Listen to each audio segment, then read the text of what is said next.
तुमच्या सर्वांचं अगदी मनापासून स्वागत आहे आणि आता वेकेशनसुद्धा सुरू आहेत आणि आता गावाकडून येऊन फक्त 3च दिवस झालेत आणि आम्ही आता चाललो आहे वंडरलाला. कारण कधीही वेकेशनमध्ये मुलांना तिकडे जायला आवडतं जास्त आणि जास्त हॅपी होतात मुलंच काय, आम्हाला सगळ्यांना चौघांना पण तिथं जायला आवडतं जास्त. तर पतीजी म्हटलं की आज आपण तिकडे जाऊया. तर आम्ही तिघांनी प्लॅन केला, जाता जाता गुडूला पण घेऊन जाणार आहे कारण गुडूसुद्धा कोचीमध्येच आहे. तर तिला जस्ट आम्ही फोन करून सांगितलं आवरून बस वगैरे आपण जायचं आहे म्हणून. तर आता डायरेक्ट आम्ही गुडूच्या हॉस्टेलवर जाणार आहे आणि तिथून मग नंतर पुढे वंडरलाला जाणार आहे. पण आता वेकेशन आहे त्यामुळे गर्दीसुद्धा भरपूर असणार आहे आणि तिकीटसुद्धा हायच असणार आहे. तर तिथे गेल्यानंतर मी तुम्हाला सगळं काही सांगेन, तिकीट किती असतं किंवा किती खर्च होईल. जर सपोज तुम्हाला कधी जायचं असेल इकडं आल्यानंतर किंवा तुम्ही ह्याच वेकेशनमध्ये इकडं आला असाल आणि तुम्हाला जायचं असेल तरीसुद्धा तुम्हाला समजून जाईल की किती तिकीट एका व्यक्तीसाठी लागतं. तुम्ही सर्वांनी ऐकलं असेल केरळमधल्या कोच्चीजवळ असणारं हे वंडरला पार्क. तर भारतातील सर्वात मोठ्या थीम पार्कपैकी एक वंडरलामधलं पार्क आहे. तर या पार्कमध्ये ना 76पेक्षा जास्त जमिनीवरील आणि पाण्यातील राईड्स आहेत. म्हणजे वेगवेगळ्या डेंजर राईड्स आहेत. म्हणजे भीती वाटते बघितल्यानंतर, एवढ्या जरा भयानकच म्हणता येईल अशा राईड्स आहेत. आणि हे पार्क कोच्चीपासून एक 15 किलोमीटर अंतरावरती आहे. तर ज्या ठिकाणी हे पार्क आहे त्या ठिकाणचं नाव आहे पल्लीकरा. तर रोलर कोस्टरसुद्धा भेटेल, स्काय रिंग आणि विविध प्रकारच्या वॉटर राईड्ससुद्धा याच्यामध्ये समावेश आहे त्यांचासुद्धा. ज्या लोकांना ॲडव्हेंचर आवडतं, ॲडव्हेंचर गेम्स आवडतात, ॲडव्हेंचर करायला आवडतं त्यांच्यासाठी एकदम बेस्ट प्लेस आहे. सुपर एन्जॉयमेंट होतं एकदम. तुम्ही जरी सॅडमध्ये गेलात तरी हॅपीमध्ये वापस याल एवढं तिथं आहे सगळं काही. तर आता आम्ही गुडूच्या हॉस्टेलवरसुद्धा पोहोचलो आहे आणि गुडू आता रेडी होऊन बाहेरच उभारलेली होती. जस्ट गुडूला घेतलं आणि आता इथून नंतर वंडरलाची जर्नी आमची सुरू झाली. तर हे पार्क सकाळी 11 वाजल्यापासून सुरू होतं. म्हणजे 11पासून ते 6 वाजेपर्यंत सुरू असतं हे पार्क. आणि आता सीझन होता त्यामुळे 10 वाजेपर्यंत पार्क सुरू होतं. म्हणजे इथं आल्यानंतर लॉकरची सुविधा आहे. आपण फोन्स वगैरे किंवा काही पैसे वगैरे आपण त्याच्यामध्ये ठेवू शकतो. ड्रेस वगैरे चेंज करून वॉटरच्या सगळ्या राईड्स करण्यासाठी आपण जाऊ शकतो. म्हणजे पहिल्यांदा वॉटरमधल्या राईड्स आम्ही नेहमी करतो आणि नंतरच वरच्या राईड्स आम्ही करतो. वरच्या राईड्स म्हणजे तिथं वेगवेगळे क्रेडल वगैरे असतात. पाण्यातल्या राईड्स करण्यासाठी एक स्पेशल ड्रेस कोड आहे. नायलॉनचं तुम्ही कोणत्याही पद्धतीचे कपडे घालू शकता. नायलॉन पाहिजेत फक्त, कंपल्सरी आहे. नाहीतर पाण्यामधल्या कुठल्याच राईड्समध्ये आपण खेळू शकत नाही, ते अलाउडच करत नाहीत. वंडरला जर तुम्हाला बघायचं असेल तर हा व्हिडिओ शेवटपर्यंत नक्की बघा. या व्हिडिओमध्ये बरंचसं काही तुम्हाला बघायला भेटेल, माहितीसुद्धा भेटून जाईल. आणि वंडरलामध्ये गेल्यानंतर आपण बघूया की इथं जेवणाचे कसे रेट आहेत किंवा कशा पद्धतीचं जेवण भेटतं, ते सगळं आपण या व्हिडिओमध्ये बघणार आहोत. वंडरलामध्ये एंट्री करताना आपल्याला असा हा पुढचा व्ह्यू दिसतो. म्हणजे एंट्रीचा हा व्ह्यू आहे. दोन्ही साईडला मस्त हिरवीगार झाडं, फुलांची झाडं, मस्त रस्त्याचा व्ह्यू आहे. म्हणजे असं वाटतं की बघतच राहावं. मी तुम्हाला फुल व्ह्यू दाखवते. तर इथं कागदी फुलाची सुद्धा झाडं आहेत आणि मस्त फुलं बहरली ती, त्यामुळे भारी वाटते बघायलासुद्धा. आणि आता वरती गेल्यानंतर कळेल की किती गर्दी आहे ती, कारण आता वेकेशन आहे म्हटलं ना, त्यामुळे गर्दी तर भरपूर असणारच. तर हा बघा, हा आहे पुढचा व्ह्यू आणि क्यू तर भरपूर लांब लागली आहे. म्हणजे रांग भरपूर लागलेली आहे. तिकीट आता कधी भेटते काय माहीत. आणि इथून तुम्ही ड्रेससुद्धा घेऊ शकता. इथं सगळे नायलॉनचे कपडे भेटतात. पार्किंगची सोय एकदम मस्त आहे. गाडीला अजिबात ऊनसुद्धा लागत नाही. सावलीमध्ये आपण गाडी पार्क करू शकतो. तर असे हे त्यांनी सगळीकडे पार्किंग एरिया बनवून घेतलेला आहे. ते इथं बघू शकताय. भरपूर अशा कार आपण इथं पार्क करू शकतो. एवढा मोठा स्पेस आहे. तर इथं गाडी पार्क करून आम्ही इथून नंतर जी आपली बॅग असते ती घेऊन चालत वरती जावं लागते. म्हणजे हे डोंगरावर वसलेलं आहे ठिकाण. डोंगरावरच आहे, खूप उंच ठिकाण आहे.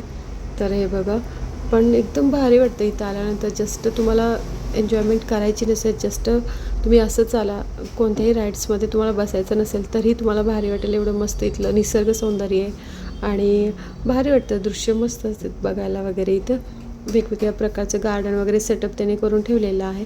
आणि पुढं बघू शकता किती गर्दी आहे. गर्दी बघूनच आम्ही घाबरलो. म्हटलं आता कधी नंबर येणार. तर तर इथं मोठ्या व्यक्तींसाठी 2228 तिकीट आहे आणि लहान मुलं वगैरे असतील तर त्यांच्यासाठी 1834 असं तिकीट आहे.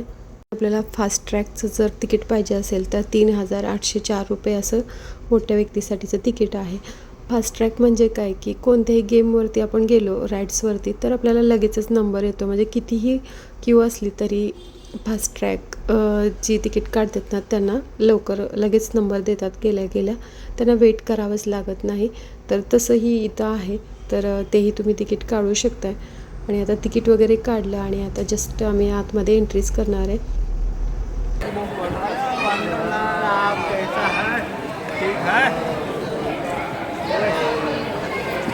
चला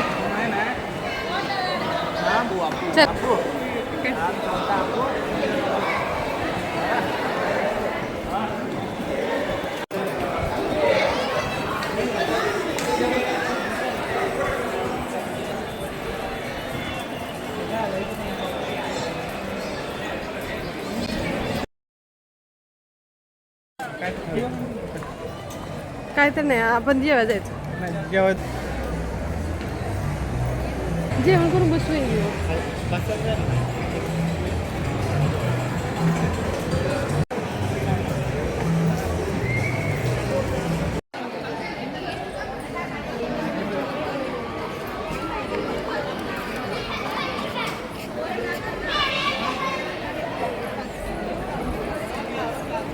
वंडरलामध्ये आल्यानंतर इथं नायलॉनचे कपडे मस्त आहेत. पहिल्यांदा पाण्यातल्या सगळ्या राईड्स करायच्या आणि नंतरच वरच्या साईडच्या ज्या क्रेडल म्हणजे पाळणे वगैरे आहेत त्या राईड्स करायच्या असतात. भरपूर वेळ आम्ही पाण्यात खेळलो आणि आता म्हटलं भूक लागली, 1 वाजलेत आणि आम्ही आता जेवायला आलो आहे. तर इथं जर तुम्ही बिर्याणी घेतली तर 400 रुपयेपर्यंत तुम्हाला पे करावे लागेल. म्हणजे कॉस्टली जेवण भेटतं. तर थोडा वेळ आम्ही पाण्यात खेळलो आणि नंतर भूक जास्त लागली म्हणून म्हटलं की जेवण करून घ्यावं. नंतर गर्दी पण जास्त होती. तर इथं बघा खालच्या साईडला आहे पाण्याचे सगळे आयटम आणि वरती आम्ही चाललो आहे. तर पाण्याचं अजून मी कधीच दाखवलेलं नाही. कोणकोणत्या ॲक्सेसरीज आहेत तिथं, काय काय आहे खेळायसाठी, भरपूर काही आहे. तर सगळं काही डिटेल व्हिडिओ नेक्स्ट टाईम आम्ही ज्यावेळेस जाऊ ना त्यावेळेस नक्की काढेन. वर्षातून 2-3 वेळा तर आम्ही इथं वंडरलामध्ये येतच असतो नेहमी.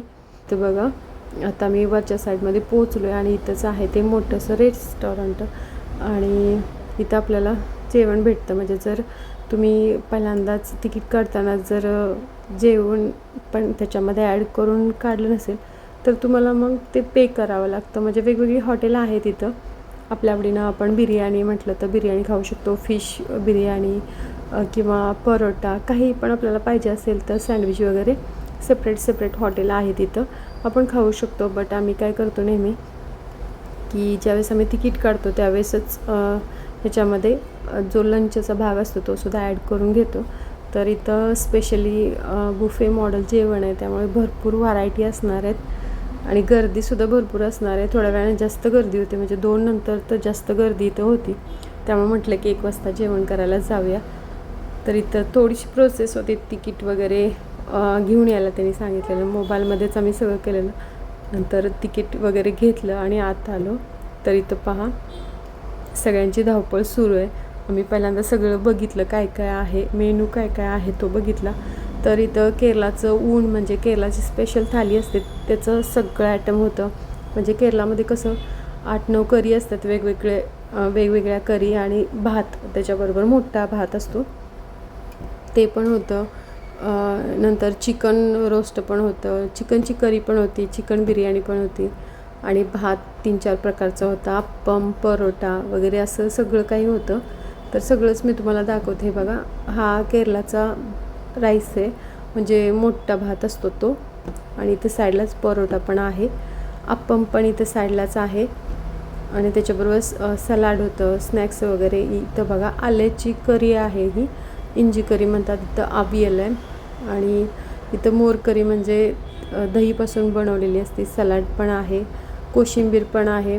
बरंच तर एवढे सगळं मस्त व्हरायटी फूड दिसल्यानंतर भूक तर जास्तच वाढली आणि आता आम्ही एक आयटम घ्यायला सुरुवात केली. बघू आता काय काय घेतो. पनीर मसाला पण आहे, रस्सम आहे, नंतर सांबार आहे. इथं बघू शकता तुम्ही लाईनने सगळं ठेवलेलं आहे. इथं व्हेज करी आहे, व्हेज कुर्मा म्हणतात तो पण आहे ग्रीन पीस म्हणजे वाटाण्याची करीसुद्धा आहे आणि पनीर मसालासुद्धा आहे. तर एवढे सगळे फूड आयटम आहेत. तर आता जस्ट आम्ही प्लेट घेणार आणि नंतर सगळं जे काही पाहिजे ते थोडं थोडं घेतो आहे. तर इथं पहा, जर असं काही असेल ना तर आपल्याला असं वाटतं की हे घ्यावं की ते घ्यावं, सगळंच थोडं थोडं घेतो. तसं आम्ही पण सगळं घेतलं आहे थोडं थोडं, म्हणजे अजून जाणार आहे 2-3 वेळा. आता पहिल्यांदा तरी हे घेतले आणि हे खाल्ल्यानंतर अजून 2-3 वेळा तरी जाणार, कारण आपण एवढे पैसे पे केलेत म्हटल्यानंतर पोट भरून जेवलं तर पाहिजेच. इथं जेवण पूर्ण झाल्यानंतर डेझर्ट म्हणून इथं आईस्क्रीम होतं, पायसम होतं, नंतर इथं पास्ता पण होता 2 प्रकारचा, नॉनव्हेज व्हेज पण होता, नंतर पाणीपुरी स्पेशली होती. इथं आम्ही काय केलं की पहिल्यांदा सगळीकडे फिरून बघितलं काय काय आहे आणि नंतरच काय काय खायचं आम्ही डिसाईड केलं. तर इथं पहा, इथं आहे पास्ता. तर हा चिकनवाला पास्ता आहे आणि दुसरा व्हेज आहे आणि सगळं काही जे जेवणाचं आयटम होतं ते एकदम मस्त रुचकर होतं, म्हणजे छान पद्धतीने बनवलेलं होतं. पाणीपुरीसुद्धा इथं बनवून देत आहेत.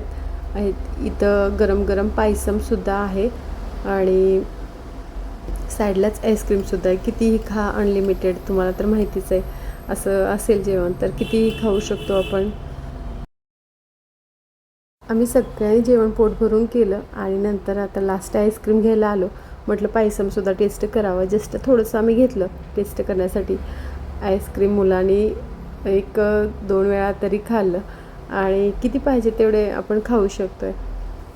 आणि आईस्क्रीमची टेस्टसुद्धा चांगली होती, म्हणजे आम्हाला वाटलं की असं ह्याच्यामध्ये आहे बुफे पद्धतीनं म्हटल्यानंतर कशी टेस्ट आहे काय माहीत, बट चांगलं होतं. आणि नेहमीच इथली जेवणाची क्वालिटी चांगली असते, म्हणजे चांगल्या पद्धतीचं जेवण बनवतात आणि सगळंच आम्हाला आवडलं इथलं. आणि इथं आल्यानंतर थोड्याच वेळाने आम्ही आईस्क्रीम खायला घेतलं. त्यावेळेस इथं पुढं शूटिंग सुरू होतं. म्हटलं काय सुरू आहे, जस्ट आम्ही बघितलं तर एक मल्याळीच यूट्यूब फॅमिली होती, म्हणजे क्रिएटर होते, दोघं फॅमिली मेंबर होते. तर कपल्स होती, तर ती इथं व्हिडिओ करण्यासाठी कॅमेरामनसुद्धा घेऊन आलेली आणि बराच वेळ त्यांचं शूटिंग वगैरे चालत होतं. आम्ही जरा जस्ट आईस्क्रीम खात खात तिकडं पण बघत होतो. तर पहिल्यांदाच असं फेमस कुठला तरी यूट्यूब क्रिएटर बघितला, ते पण सगळ्या सेटअपसहित आलेली. 6 जणी तरी त्यांच्याबरोबर होती. भारी वाटलं बघायला. आणि नंतर मग म्हटलं की पाणीपुरी पण खावी, तर आता आम्ही पाणीपुरी खायला आलो आहे. तर इथं बनवून देत होते, गर्दी पण भरपूर होती. पाणीपुरी शक्यतो इथं जास्त खात नाहीत, मला वाटतं इकडच्या साईडला भेटतच नाही ना जास्त इकडं पाणीपुरी. आम्ही भरपूर खाल्ली पाणीपुरी. तुम्ही जर पहिल्यांदाच हा व्हिडिओ बघत असाल, चॅनलवरती नवीन असाल तर चॅनलला नक्की सबस्क्राईब करा. ह्या चॅनलवरती तुम्हाला केरळाचे टूरचे व्हिडिओज प्लस आम्ही ज्यावेळेस महाराष्ट्रामध्ये जातो त्यावेळेस महाराष्ट्राचे सुद्धा व्हिडिओज ब्लॉग्स तुम्हाला बघायला भेटतील. आणि आपल्या चॅनलवरती येणारे सगळे व्हिडिओज इन्फॉर्मेटिव्ह असतात, म्हणजे आम्ही ज्या ठिकाणी जातो त्या ठिकाणची सर्व माहिती देण्याचा प्रयत्न आम्ही प्रत्येक व्हिडिओमध्ये करत असतो. तर कधी तुम्ही वंडरलामध्ये आला तर बुफे पद्धतीचं जे जेवण असतं ना तेच घ्या, म्हणजे ते आपल्याला परवडतंसुद्धा. आणि जर तुम्ही असं सेपरेट तर जेवण करायला गेलात तर इथं जास्त पैसे लागतात, जास्त आपला खर्च होऊ शकतो. तर असं घेतलं तरी आपल्याला अनलिमिटेड काही आपण खाऊ शकतो आणि प्रत्येक पदार्थाची टेस्ट पण कळून जाते आणि पोट भरून आपण इथे खाऊ शकतो. त्यासाठी असं घेतलं तर छान राहील, म्हणजे आम्हाला तर असंच आवडतं म्हणून जस्ट तुम्हाला माहितीसाठी सांगितलं. आणि आत्ता लास्ट आम्ही इथं सूप पण होतं ते पण बघितलं आणि लास्ट आम्ही सूप पण खायला लागलो. खरं तर पहिल्यांदा सूप खातात, बट आम्ही आता लास्ट म्हटलं की थंड जास्त झालं, आता गरम गरम सूप प्यावं म्हणून आता सूप प्यायला लागलो आहे. आणि विशेष म्हणजे आमच्या आवडीचं सूप होतं, त्यामुळे म्हटलं की खावं थोडंसं, मस्त वाटेल. आणि बाहेर गरमी भरपूर होती, पण आताला नंतर थंडी खूप वाजायला लागली, कारण पाण्यातून खेळून आम्ही जस्ट इथं आलेलो त्यामुळे. तर सूप वगैरे खाऊन आम्ही आता जस्ट अजून एकदा पाण्यामध्ये खेळायला चाललो आहे. तर पाण्यामध्ये खेळल्यानंतर आम्ही दुपारपर्यंत नेहमी पाण्यामध्ये खेळतो आणि नंतर दुपारनंतर वरती येत असतो, म्हणजे वरच्या साईडला आम्ही खेळतो. तिथं वेगवेगळे पाळणे आहेत, क्रेडल वेगवेगळ्या प्रकारचे मोठे वगैरे भरपूर आहेत. तर याचा डिटेल व्हिडिओ पूर्वी मी अपलोड केलेला आहे, तुम्ही जर पाहिला नसेल तर नक्की पहा.